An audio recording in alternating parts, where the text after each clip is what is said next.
and I work with Catholic Community Services in our community living program in Tucson. Thank you, Carmen. And then Donna Gillette. Hi, I'm Donna Gillette. I work with Easter Seals Lake Foundation, both in the PAG and the Seco region, and I've been working in transportation for a lot of years. Thank you. Ileana Pera, I hope I'm pronouncing that correctly. I apologize if I'm not. Want to go ahead and introduce yourself? Hello, good morning. My name is Eliana Parra. I work with Rise Services, and we are here for the transportation. And this is my first actually meeting, so I'm excited. Well, welcome. We're glad to have you. John Hawbaker. I'm John Hawbaker from the town of Oro Valley. One of the managers here for the transit department. Great, thank you, John. Mike Alexander. Mike Alexander, Town of Oro Valley Transit. Thank you, Mike. Good morning. Kim Herzing, I know she's on the call today, but she shared with me she's having some technology issues this morning, so she doesn't have an audio component. So she's from Marana Healthcare Center. We're just going to go ahead and welcome her to the meeting today nonetheless. Nicholas Trees. I'm Nick Trees from La Paloma Family Services, La Frontera Center, and Southeastern Arizona Behavioral Health Services. Welcome, thank you. Shaylin Turney.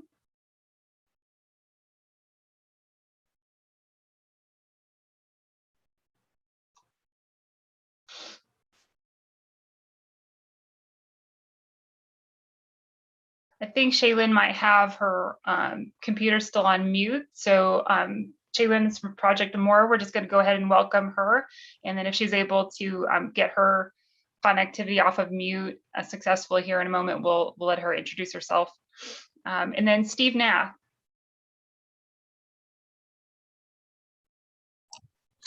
Hi, I'm from Hope Inc., Helping Ourselves Pursue Enrichment. And I'm the operations manager for them. Thank you, Steve. And Irma would be here, but she decided that Hawaii was more important. We'll forgive her.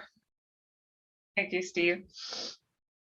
All right, we're going to go ahead and conclude the introductions for today's meeting, unless I accidentally missed someone. And if that, I will ask for some grace on that, and we will circle back and make sure we do those appropriate introductions. I think I did miss Luz Navarrete. I apologize. Luz, you want to go ahead and introduce yourself? No worries. Good morning, everyone. Luz Navarrete with Suntran. I'm the Community Outreach Manager for all our services. Thank you. Thank you, Luz. All right, so we're going to go ahead and move to our in-kind form. And as you may be aware, we do collect in-kind from today's meeting. And so we do ask for everyone to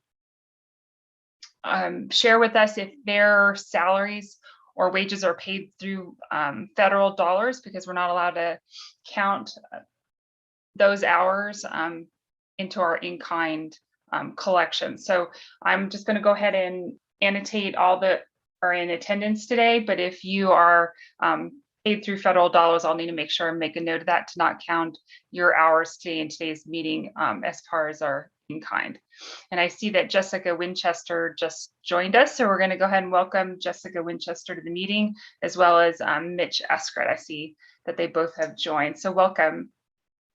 All right, so we're going to go ahead and begin to start the elements that are also on the agenda. So we're going to start with item number 3, which is evaluating transportation for elderly and disabled populations.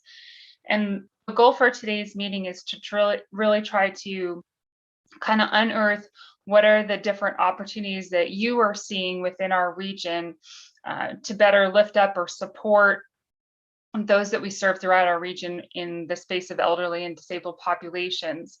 And all of these efforts will tie well into things that we are always incorporating into our coordinating plan as we make various updates throughout the different years. So we're just going to go ahead and start with the first one. And this is an open discussion. I welcome questions and thoughts, ideas, etc., or even things that perhaps we need to include that are not necessarily on this list, but they still need to be within the scope of the agenda item. So we can't get too far in scope, but as long as it still fits in line with that, we can add potentially some other elements into that other category. So the first element is accessibility. And so when we think about accessibility, typically the most common thought process is about movement, right? Moving people from one place to another. And while that is definitely one definition of accessibility, we would like to kind of broaden the scope of the conversation around accessibility to include all things that allow people to have the ability to reach either a desired service or destination or a particular activity. And those things can even include elements that allow a rider to be more comfortable or to have greater level of convenience. An example of that would be even options like telehealth, right? Where you're kind of removing the need for transportation, but you're still allowing someone to have the ability to reach a particular service. So we've done some work in this space in terms of identifying the service areas for the different programs for each of the different organizations that are participants within the 5310 program. And that allows us to kind of get a good footprint, if you will, of the different levels of accessibility throughout our region as they pertain to different programs that are providing transportation services to elderly and disabled populations. And we've even done a survey that allows us to kind of get a sense of where is there the potential for even non-client riders to gain access to transportation services through client-based transportation services, which are typically the majority of the 5310 agencies, not all of them, but a good majority. So we've kind of just started to chip away at those pieces, but I would like to kind of open the dialogue a little bit more fully to see what are the things that we need to take a deeper dive into, or what are the things that we're not necessarily looking at this point that we need to add to the list. So I'm going to go ahead and open it up for discussion.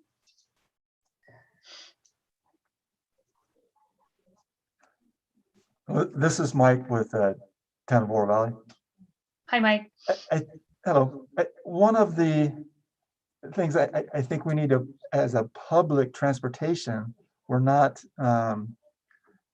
supposed to really help other than, minor helping people get on and off the bus.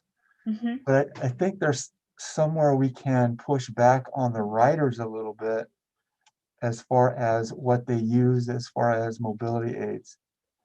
We have a couple people that use walkers that need to be in wheelchairs. They walk very slow and they're not very mobile. Okay. And I've mentioned it to them, but yet they still use their walker. And I understand it's, there's laws and everything, but as a public transportation, for example, this one lady, she's a big lady, and she's using a walker. When she pushes her walker out in front of her, her feet can't keep up with her. So twice she's fallen flat on her face. Oh no. And again, she's a big lady, and our driver happened to be female, and she's a smaller lady. Luckily, there was just a passerby, a man, that helped her get back up. Otherwise, we'd have been calling 911 to get her off the ground. So that same instance has happened before. So is there anything that can be done to push the wheelchair or the correct mobility device for the rider? Okay, that's a good good talking point, and I welcome other thoughts on that. It is actually a really great segue to one of the things that's a little bit further down the list, and that's around mobility considerations. So it'll create some additional context and help us to strengthen that discussion as well. So, but I want to stick to the order in which these appear so that I don't confuse myself or others. But I do think that's a good point that you've made, and I'd like to kind of open it up to the group to see what their thoughts and, or maybe they have some guidelines or practices that they're using in their own organizations to help navigate situations such as this. Anyone else have a comment or thought or anything they'd like to add to what was shared on this topic? Hi, Jeannie, this is Donna. Hi, Donna. Mike, is your transportation to the general public, or are they clients? How is that? What's the connection there? She's an ADA rider, but Okay. she's just like general population. Okay, Happens all to right. be ADA. Okay, yeah, I know, because we had a few people like that too, but generally there are people who are clients of ours, and so, you know, we can call a meeting with their support coordinator and the people that work with them with the state, and then we can come to a way to figure out how to handle that. But it doesn't sound like that was something you could do. Correct. She lives in a house. I don't know if she's by herself or whatever at her house, but we pick her up from her home. And of course, her driveway is a little bit sloped. Mm. And like I said, she moves her walker, and then she moves her feet, moves her walker, moves her feet. But her feet weren't able to keep up with her walker, and she just fell flat on her face. Hmm.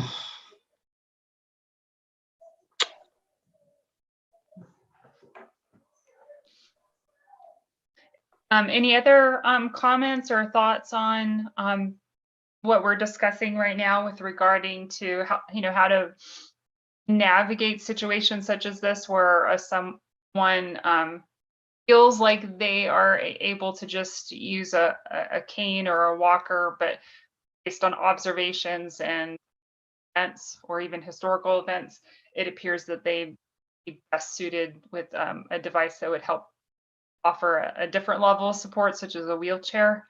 But because they're choosing to use something else, the outcomes aren't looking positive. So any other thoughts or considerations around that?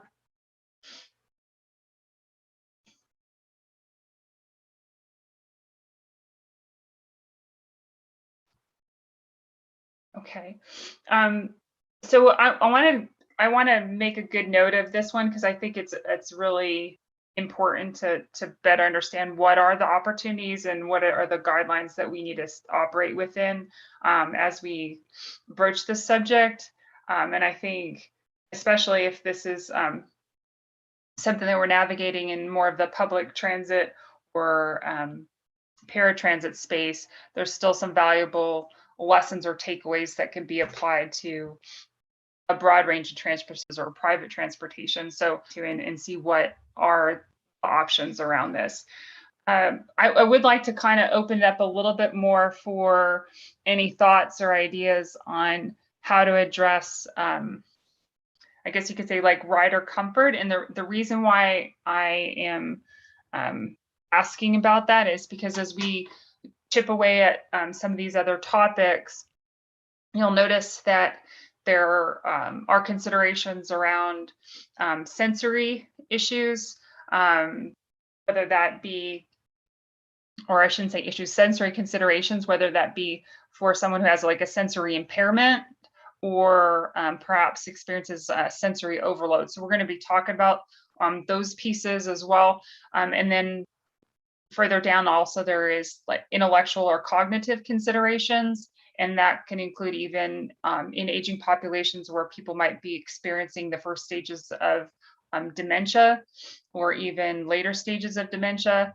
And then within that, even some of the more hidden disabilities. So there are people that have a variety of what we would refer to as hidden disabilities potentially, such as like a learning disability or someone who has a specific lung condition, and we might be seeing more of those types of hidden disabilities as we move forward out of this pandemic.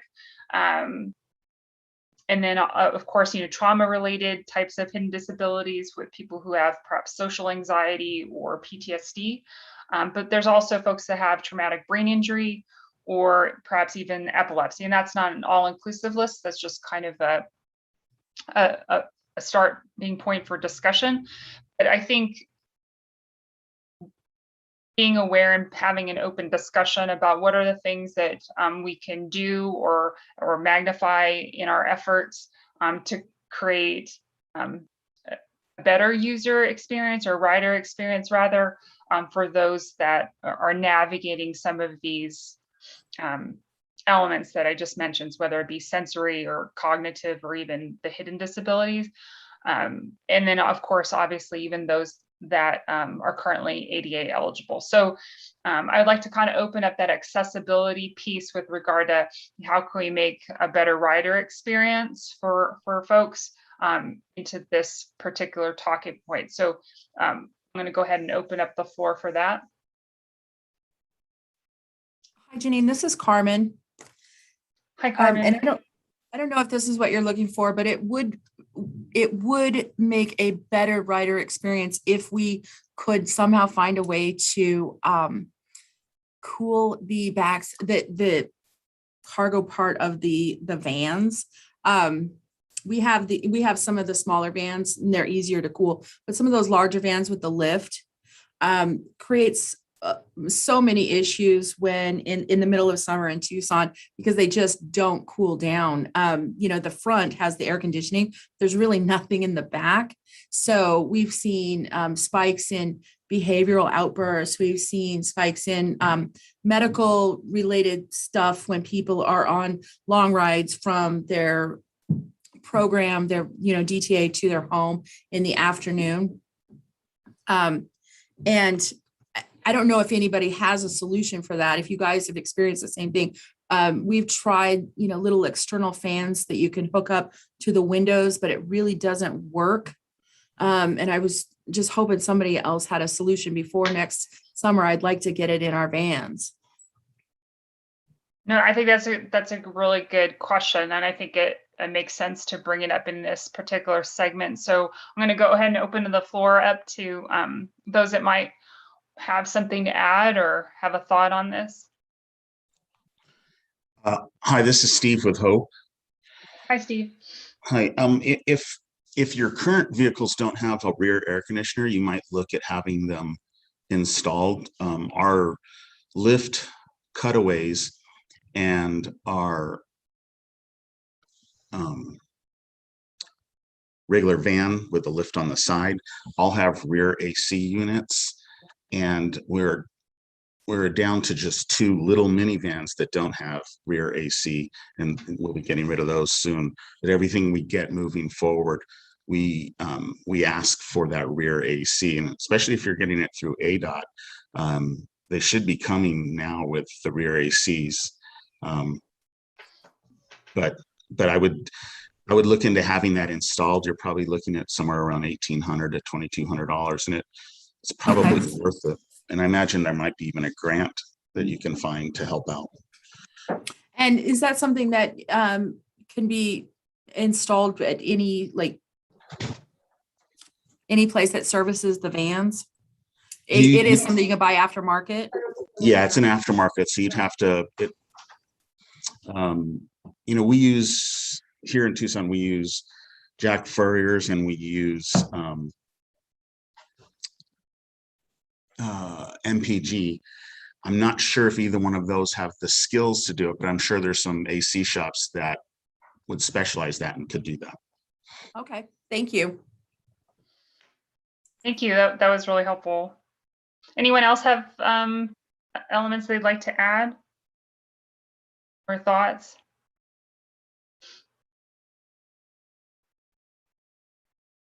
Okay, we're going to go ahead and move on to destinations and trip schedules.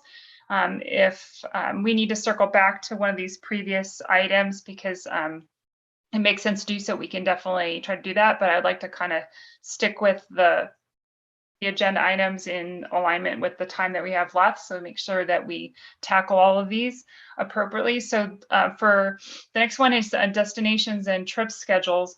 And as again, we look at ways that we can better support or lift up those that we serve with regard to elderly and disabled populations, I think it's important to understand not only where do our own originations and destinations, those O&Ds, occur, and of course, what do our trip schedules look like as each of our own organizations participate in this, but how do we make sure that those that need the information, right, need to be aware of where are the trips going to, or where are they available at, and what are the appropriate schedules? How do we make sure that those are available to the general public, or those that we serve, or those that might be looking for services? But then also, how do we start to plan for what other destinations or what other trip schedules might need to be added to that or removed based on need and demands in our region? So I know that's kind of two pronged. So we'll start with the first part, which is, what are some thoughts or approaches to making sure that we get the information out to those that are looking for client-based services, public transportation, et cetera, and how do we make it easy for them to find, use, and of course, kind of tying back to accessibility, how do we make sure they have access to that? And I know this is also kind of a great opportunity to partner with the travel training programs that are being built or modified. And I know that's not necessarily on the agenda today, so we can't really segue to that part. We'll have to save that part of it in terms of the travel training component to another time. But I think it allows us to be mindful of that this is yet another opportunity to coordinate with other agencies to make sure that we're getting this information out, and that in our own planning efforts, we're mindful of what are the unique needs of those that we serve, and where are we perhaps missing an opportunity. So for destinations and trip schedules, I just welcome your thoughts on ways that we can better educate the community around these things.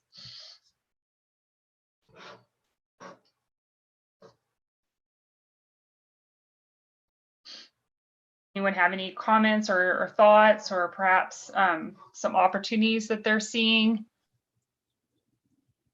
And Janine, this is Mike with Oro Valley. I know Mike. there's some trip planner applications out there. I don't exactly know what they are. I've heard about them. You go to these seminar or conventions and stuff that we've been through. So I know there's some trip planner apps that are out there, but all the regional agencies have to tap into that. Mhm. So the writer has the information in their trip planner. So they know that, I can take the Oro Valley dial ride to the bus stop down on Ina, and I know that route, 10 or whatever is going to take me from there to downtown, and then from downtown I take another bus 15 to Vail, whatever. But there's trip planners, so there has to be like a central point that all the agencies can put their information to for that to work. Okay. I'm writing that down so that I have it for our minutes, and also so that we could circle back on that in future meetings as well. So that is a good point of consideration. Anyone else have any thoughts on that, or have heard similar approaches to making some headway in this particular talking point?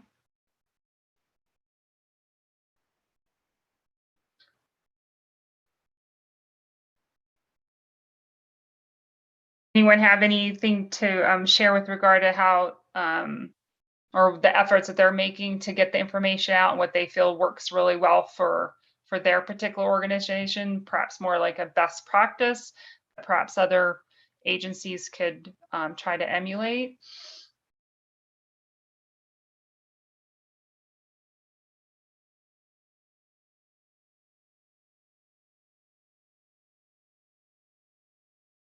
looking to see if anyone has their hand up. All right, that's a big topic, so we might need to circle back on that. I would like to kind of mark it for future discussion, because I think as we continue to look for ways to advance coordination in our region, this is going to be something that will be very valuable, and not just for our own coordination, but also serving the needs of the people in our region. So I'm going to mark this for potential agenda items in future meetings. All right, so the next one on the agenda is with regard to basic skills, and this is somewhat two-pronged. It's one is like, what are some of the basic skills that we should be cognizant of different rider groups to have if they are going to be a good fit, kind of tying into almost like an eligibility component. But also, what are the basic skills, if you will, that need to be acknowledged or well thought out across the board if we're going to move to a higher level of coordination? Because within one organization, the basic skills of those that are serving their particular client group can look very different than some of the skills that are necessary for a different rider group. And so just kind of having an awareness of where are we very similar, but where there's some gaps in those skill sets will allow us to kind of move the needle in feeling comfortable with advancing coordination, because we need to have a certain level of confidence that says that if there is going to be a day where clients are being transported perhaps by another agency, or some kind of sharing of trips model, that the standard of care remains the same. So what are some basic skills that we need to be cognizant of? It doesn't necessarily need to be exclusively support staff. It can be drivers. It can be a broad range of elements in that. So I'm just going to kind of open it up to some discussions around those basic skills.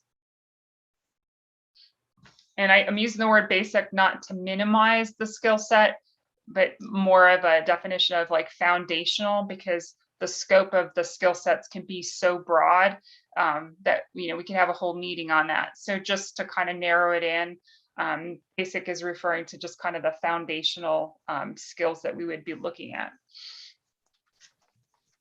Hi, Janine, this is Steve. I think this also kind of ties into the last question. And I don't know if all of us are agencies that provide behavioral health services, but for those of us that are, so we use our peer supports to work with our members to be able to use public transportation and use the other transportation agencies available, because we want them to be able to get to the programs or their appointments and things like that, even if we're not available to do that, or if for some reason we can't, like the changes in the funding that are happening on October 1st.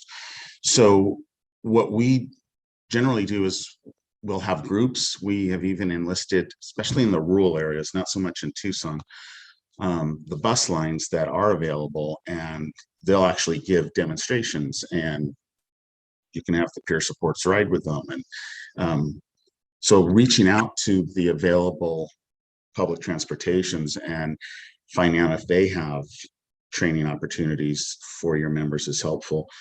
But also, if your member has that skill set, and it means that you guys, as whether you're doing an ART or working with the case manager, have to be able to discern,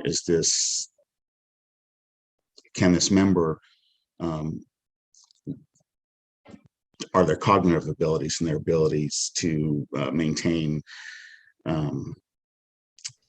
keep a handle on their anxiety or whatever their behavioral health issue is, so that they can utilize these other transportations. The last thing you would want to do is help somebody who can read and know which bus to get on, but then gets on and has, terrible panic attack or anxiety attack, and then they become frozen on the bus.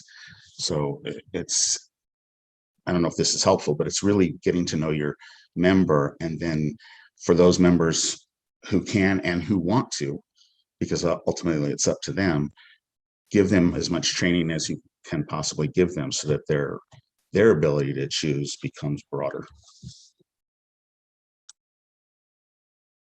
Thank you, Steve.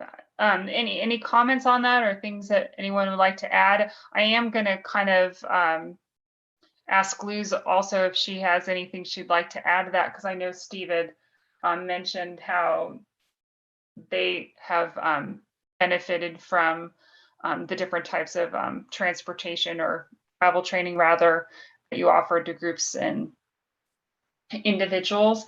So perhaps you could touch on that, Luz, if you didn't mind. But I also wanted to open up for other comments on what Steve had shared. Sure. Well, I can start. Yeah, we're definitely always available to help with travel training. That's what we're hoping to accomplish, is making everybody feel comfortable to reaching out to us so that we can talk about what's available in your area, how can we help your clients, and really just get that personal one-on-one, because transit can be a little intimidating for people who haven't ridden before. So we definitely want to be able to help personalize their options for you all. So please reach out. Thank you, Luz. I appreciate it. Any other comments based on what either Steve or Luz had shared? This is Mike. Hi, Mike. Yeah, I know it's a constant reminder and retraining of drivers to make sure that they're aware of what's going on out there as far as each individual person. On our scheduling software, we're able to put in there, if they have a hearing disorder, if they're, it's better if they walk on this side versus the other side if they're helping them.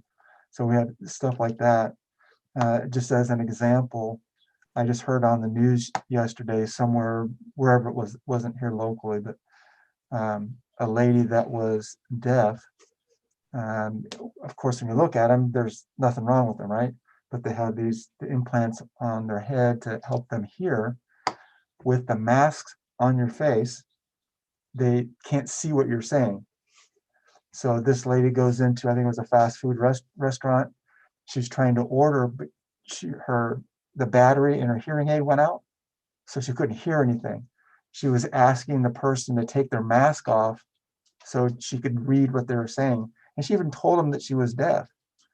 But I guess the rules of the restaurant was you have to have your mask on.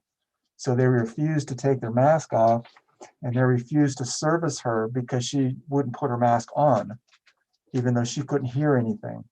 So it's just a constant reminder to your people and training to make sure that they understand who the writer is.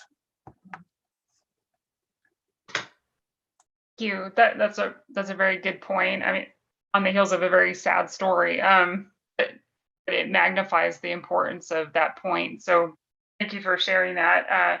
Any other thoughts or best practices about how you help your drivers or even support staff have kind of those great reminders of how to best support those are serving? I know Mike had shared about their scheduling software having kind of a place for patient notes and other elements, but also just encouraging them and supporting them and always being mindful of who they're serving and what their unique needs might be relative to any kind of situation they might be in, whether in the transportation element of it or if they're actually going in for a particular service. In this instance, I believe it was like a restaurant, but it could be for a medical appointment or a behavioral health appointment or job training or anything like that. So any thoughts on that?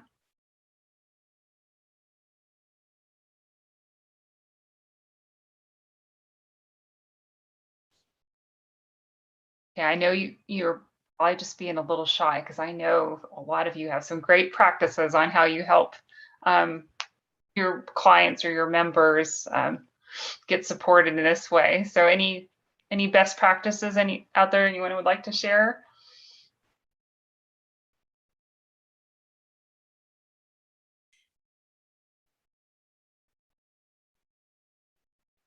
I thought I heard someone starting to talk.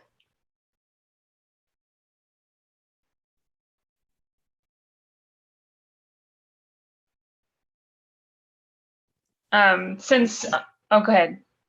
This is Carmen. I was just gonna say, the last speaker said, knowing your riders, and that is very important. So something that we do is an overview of our riders with each person who will be driving.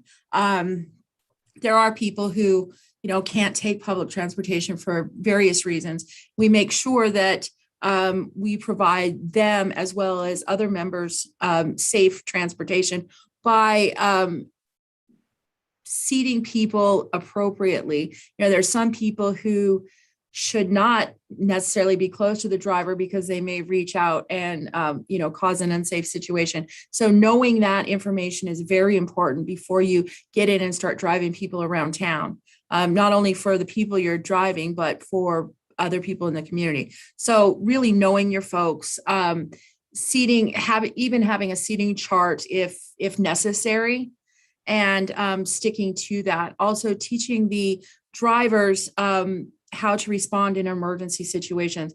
All of our drivers are first aid and CPR trained. They're also trained in Article 9 and prevention and support.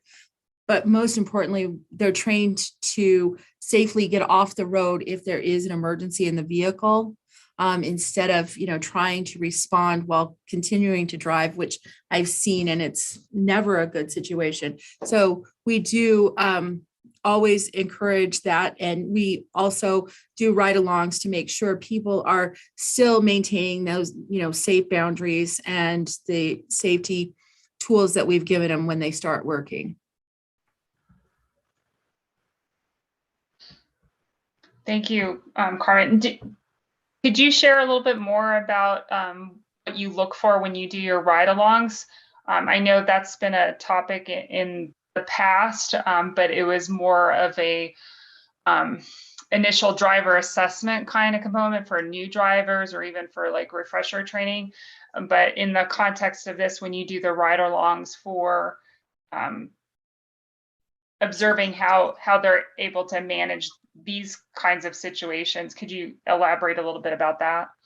Well, we first make sure that the person is able to operate the vehicle safely alone, so they're not distracted.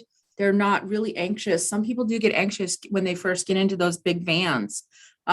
We make sure that they can operate the vehicle safely, that they're not driving too fast or braking too hard, that they know the turning radius and an appropriate speed on turning the vehicle, and just giving them that extra support they need when they first start driving. Because, passing your driver's test in a Nissan Sentra is completely different than driving one of those big vans. So it does take a little bit of training and road assistance from a supervisor. We also make sure that people are not distracted in any way. We do not allow the cell phones in the van. We put them in the glove compartment. So if they are needed for an emergency, they're there, but they're not a distraction for the driver. Make sure that before we get on the road that everybody is seat belted and safely secured in the vehicle. And then when we're on the road, we just watch for, basic safety skills. Are they using turn signals? Are they maintaining the appropriate speed? Are they slowing down in inclement weather? Those sort of things. Thank you. I appreciate that. Anyone else have anything to add? One of the things that we try to do is make sure all of our drivers either have peer support training, or once they're on board, we schedule them for one of our peer support trainings.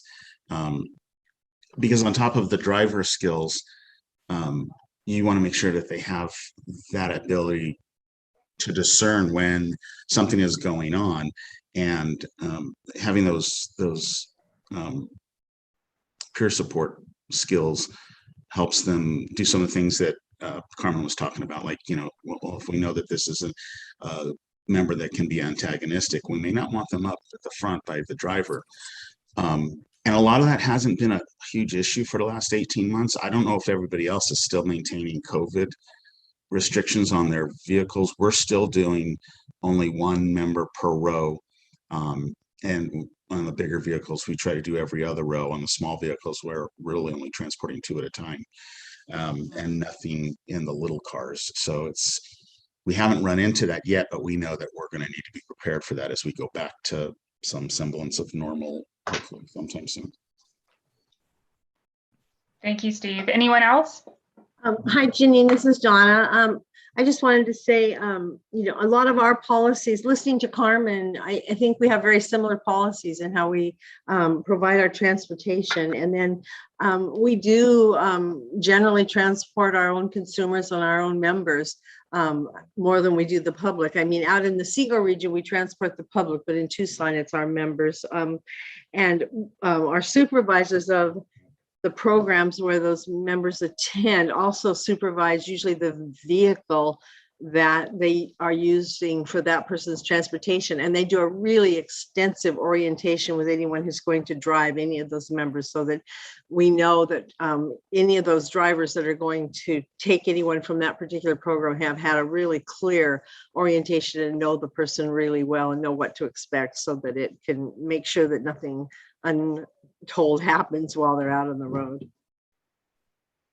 Okay, thank you. I appreciate that. I think we have some really good takeaways from this discussion regarding skill sets.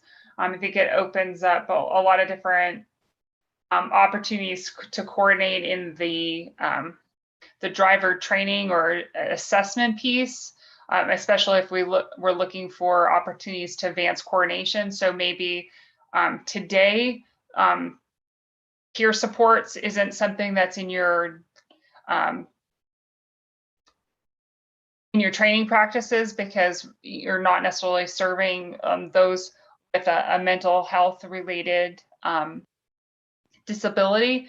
But perhaps if you look into the future where you might be opening up to a non-client rider group that does have a mental health disability or related disability, that might be something to start leaning into, to getting a better understanding of what are the different training requirements, what we would need to train our staff on, and vice versa, right? There's folks that are focused predominantly with those that have mental health related disabilities, but may not necessarily always be serving folks that have a physical disability.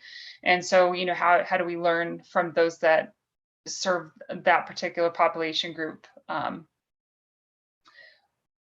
So I'm going to kind of make a note of that and see how we can kind of build upon today's discussion. So in the interest of time, since the next 3 items on the agenda are all under the umbrella of considerations, and they all kind of stitch together somewhat, because what we're looking for here is, what do we need to be mindful as we look at what we call functional considerations, which is in this context, as people age, as people age, oftentimes what we'll see is like a loss of endurance. And endurance can be physical endurance. Endurance can be like your bandwidth for how much information you can take in a particular moment of time. We also see like range of motion to decline or change. Like one day you have a good day, and next day not as great. But also even pain. And pain can manifest in a variety of different ways. It can be, muscular pain, it can be nerve pain. Sometimes even folks with different types of anxiety or mental health related concerns, they might experience pain in their head, maybe in like the form of a headache, or a pain that's just kind of hard to characterize, or even just emotional pain if you're feeling anxiety or higher levels of stress, whether it be just because of the conditions of that day, whatever is in their thought process, or the conditions of the environment around them, whether that be the heat in the summer, right, or just the number of people in a vehicle, or even in the space that they are getting ready to travel to or have just left. So there's lots of variables at play. So we just need to be aware of how there are some functional considerations that we're always having to be mindful of and navigate in that space. And then also sensory considerations. So I alluded to it earlier when we first started. I think we were talking about accessibility, and I said this will kind of tie in later.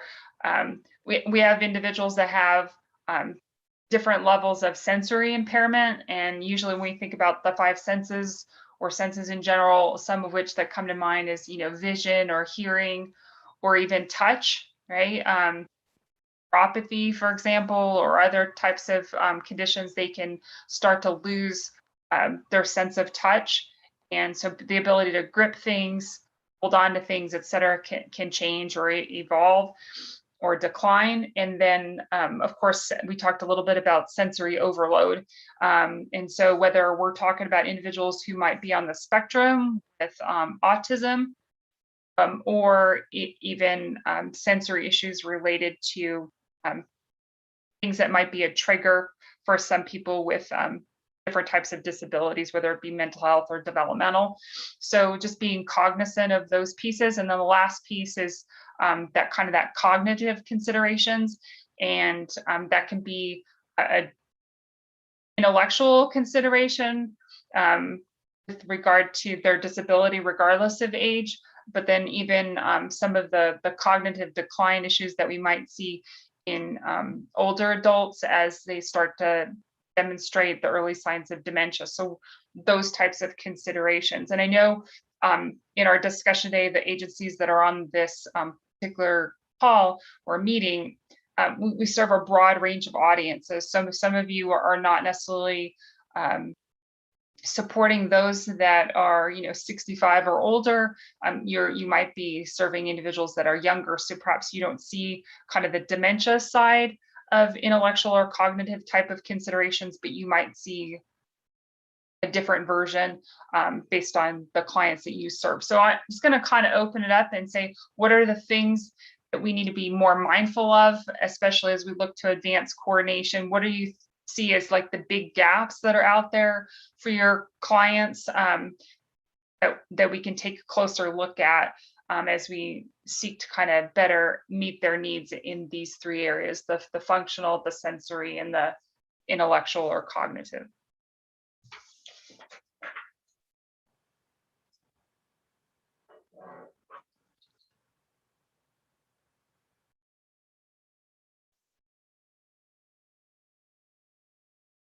Anyone seeing something that's really missing or that stands out, that like, here's a huge opportunity, this is something that breaks my heart when I see this happen, or something that you feel like we do really well, but we could take it to the next level? It doesn't necessarily have to be a negative, it could be something positive, but I think it's just something that we should take a closer look at and see where do we go with the knowledge that we have to better serve people in our region.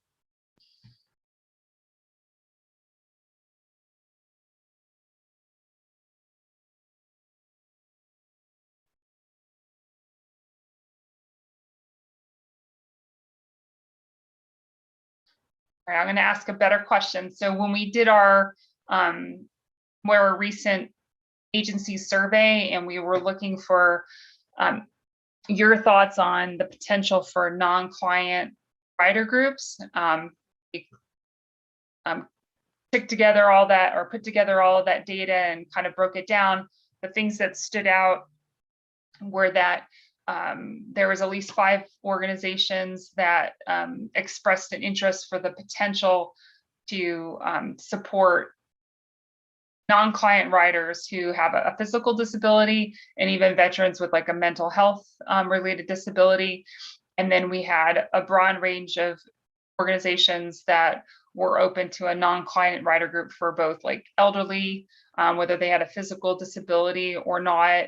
And then of course, even mental health related disabilities for adults, but also for youth, meaning under the age of 18.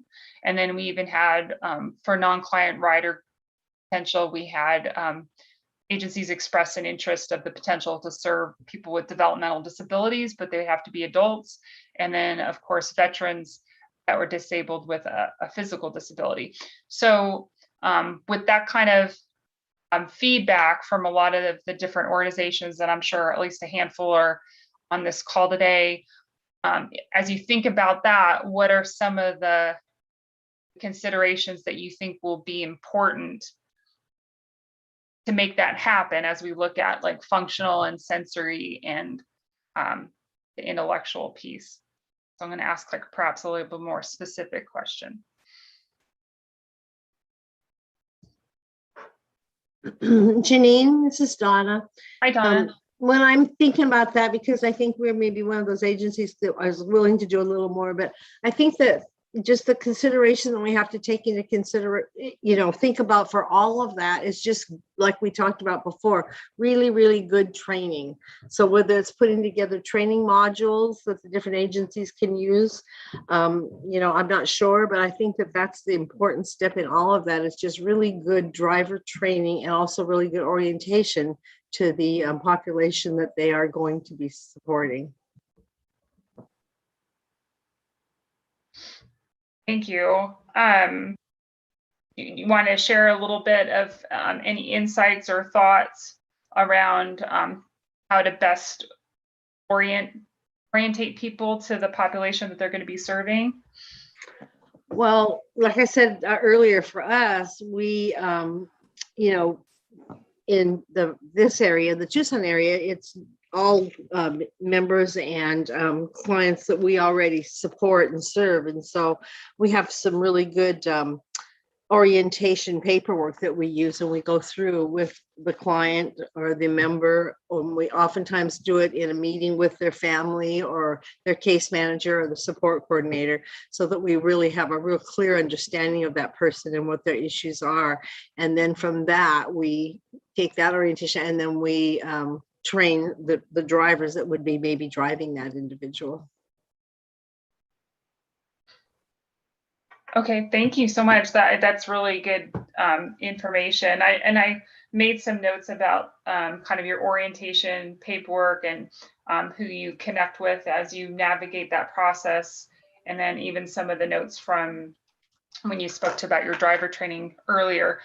So I'm going to make a note about that because I think those are great opportunities for us to kind of look closer into about, how do we provide exceptional training across the board to all agents, or how do all agencies across the board provide similar level of training in these different areas that we're talking about? Because like we shared earlier, one is serving the same population. So there is kind of like a gap in that training potentially for some agencies. So how do we bring everyone to the same level, same standard of care?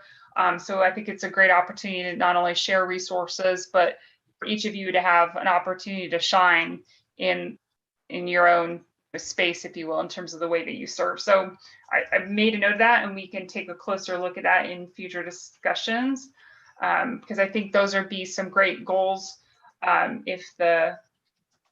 If all of you are on board for that, is to add that to the list of goals for our, or add it to the potential list of goals for our coordinated plan. And that's in addition to some of the things that Mike and John had brought up with regard to like trip planning elements, et cetera. And then of course, better navigating those situations where a person feels like they're equipped to only use a cane, but evidence suggests that they need a different level of support, and how do we do that? So those are really good points. So thank you for sharing that. I'm going to go ahead and, in the interest of time, because we only have a few minutes left, move to hidden disabilities, and then we'll move to ADA, which would be a nice kind of full circle because it kind of goes back to the thing John or Mike had mentioned with regard to, they're serving in a paratransit capacity, but they run into situations like this, and how's the best way to navigate those types of situations. But I think there's also an opportunity for, as we recognize needs changing, how do we become more aware of ADA paratransit eligibility, so that if we're posed with a question, we're equipped to answer those more fully or adequately. So we're going to start with the hidden disabilities. And so as a refresher, so to speak, some of the hidden disabilities can be like a learning disability. It can be like a lung condition, if you will, the ability to take a full breath, such as with asthma or COPD. It can show up, so to speak, as a trauma-related hidden disability or social anxiety. But then also there's a myriad of others, from like traumatic brain injury or even people that are on the spectrum. So what are some things that we can be looking at more closely to meet the needs of those that have hidden disabilities? And I think this is really important, not just for each of us in our own programs or our own organizations, but we reach out to other organizations for help with like travel training and other resources, and we're always coordinating resources with each other. But if we all have kind of an awareness of how do we meet the needs of those with hidden disabilities, we can have kind of a good exchange with those that are also supporting us, whether it be travel training or those that are supporting us with driver training. We can kind of give back in that way. So what are some things that we can be more mindful of as we look to support people with hidden disabilities?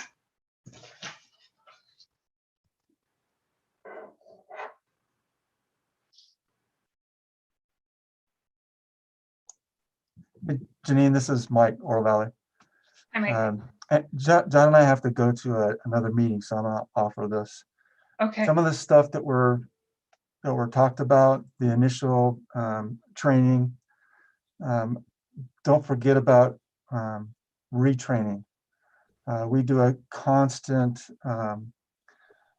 talking about certain things for disabilities or people, watch for this, watch for that. And it doesn't matter if they're actually ADA, considered ADA, they're senior, they're general public, doesn't matter. We always have the constant reminder of things to look for. But the past training, there's a lot of training on securement and what happens when you don't. But there's also a lot of training on talking to the person, even though they have a disability or a mobility aid. You're still talking to the person like a person. You don't talk to the wheelchair. You don't talk to their disability. You talk to the person, and just like they're anybody else. And so that is not something that you can just tell somebody to do. You have to constantly remind people how to do that. And so I just wanted to offer that, just to remind people it's not initial training, it's constant training, constant reminders to make sure that they know what the people that they're transporting. Thank you, Mike. I appreciate that. That's a very good point. And especially it kind of helps to wrap up a lot of things that we've been talking about and to kind of reinforce the importance of that constant training and not fall back into the idea that, oh, well, we covered it in January, so we're good for a year. It's an ongoing, a constant process, but also the difference between understanding something intellectually, but then also applying it. You can understand intellectually that you need to be able to talk to people as a person and not talk to them or talk to the disability, but how do you actually do it and can they do it is a very different component. So thank you for that. I want to share one thing that it kind of tickles me because of her disability. She doesn't talk, she can barely walk. She's one of those ones that she walks better if you're on her left side. Okay, so I've been on ride-alongs with our other drivers, and she's been on the bus, and they take her to Blake. And so this particular time, I'm the driver. So I'm taking this person to Blake, and I've been there before, but I never really paid attention to where she goes. So I go to Blake, we're off the bus, and I'm on her left side, we're walking up there, and I had no clue as to what door she goes to. Well, there was somebody in front of us and they walked to the left. And this person that doesn't talk, doesn't communicate, I started going to the left and this person stopped and she was, moaning and she was communicating. And I just talked to her. I said, so you don't go over here. Where do you go? Do you go straight? And she started walking. Wow. And it kind of blew me away that this person that doesn't communicate in the normal sense that we all communicate, she was communicating. She knew exactly where she was going. And I just followed her. And of course I got there and I opened the door and I asked the person inside there, this person goes here. So yeah, come on in. And so it just kind of blew me away that, and this reinforces the communication to people should be with people, not to their disability, or don't dismiss them because they have a disability. Very good. Good reminders. Thank you. And that's a really great story. That's very powerful. Yeah. Okay, Thank you. John and I do have to leave, so thank you. All right. You're welcome. Thank you. Bye. All right. So it is 11 o'clock, but if we could just extend the meeting for just a couple more minutes, I would like to just kind of briefly touch on the ADA eligibility component. So in the most simplest of terms, you can kind of categorize ADA eligibility perhaps into 3 buckets, and I'm not an ADA eligibility expert, but I'm saying 3 buckets just for the purposes of kind of narrowing the scope of this discussion. So I guess you could say eligibility category 1 might be, someone who can't travel on a bus, even if it's accessible because of their disability. And then you have a category 2 where people need accessibility to a bus, but it's just still not accessible, and that could be geographic. There's a variety of elements in place with that. And then there's a kind of a category 3, if you will, that's people who have a specific disability related condition that can prevent them from using public transportation, or like being able to use it at a particular boarding location or where they would get off. And sometimes that could be like an environmental barrier, such as, weather being too inclement, but more often you see like an architectural element, meaning like there's not enough curb ramps, etc. But then sometimes you can also see it where people who use a cane for mobility options, in order to gain access to the bus, they would have to walk like 3/4 of a mile, but they just can't walk that distance. And then there's some things that kind of affect them differently at different times, such as like folks with multiple sclerosis. So sometimes they're able to do certain things and other times they're not. So ADA eligibility criteria often looks at kind of those 3 categories, and obviously a lot more than what I've characterized. But I think it's helpful for us to kind of have a strong awareness of ADA eligibility, and specifically for paratransit too. And so I'm just kind of curious as to what are some of the things that you think would be of value to you or to those that you serve to know more about ADA eligibility for paratransit.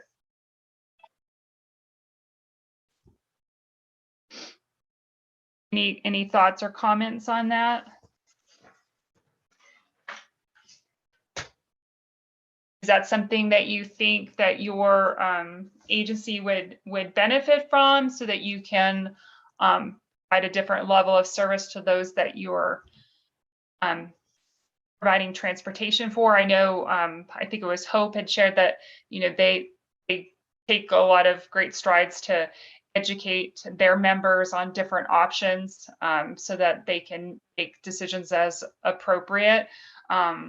Are there any other organizations that navigate something similar to that, where they want to be able to extend different options to their clients if they are actually a good fit for public transportation, and where having a higher level of awareness around ADA paratransit eligibility would be helpful?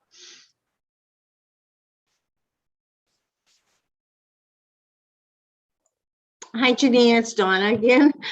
Hi, Donna. Just another quick thought on that.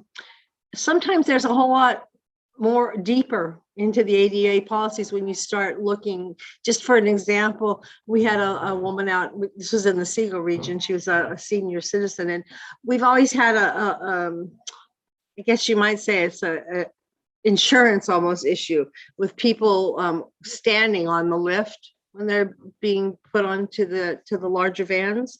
And so most of our vans, we actually carry an extra little mobile wheelchair with brakes, and we'd let them sit in that and then put them onto the van. But there was one lady who just said, no, she just didn't want to do that. She wanted to stand on there with her walker.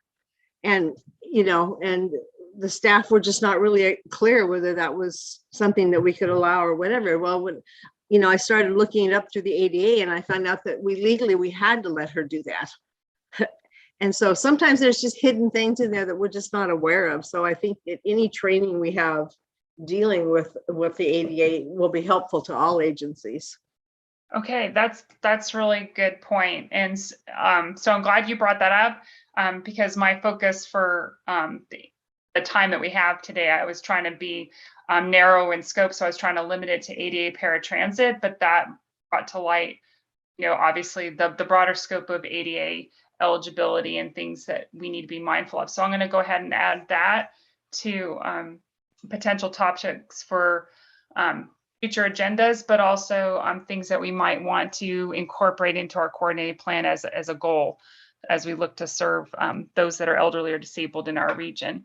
Well, I am going to go ahead and conclude today's meeting because I know we ran a little bit late. I apologize for that.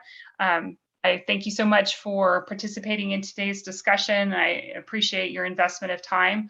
So thank you for all you do in service of others, and have a great day. Thank you, Janine. Bye, everybody. Thank you, Janine. Bye, everybody. Have a good afternoon. You too. Thank you.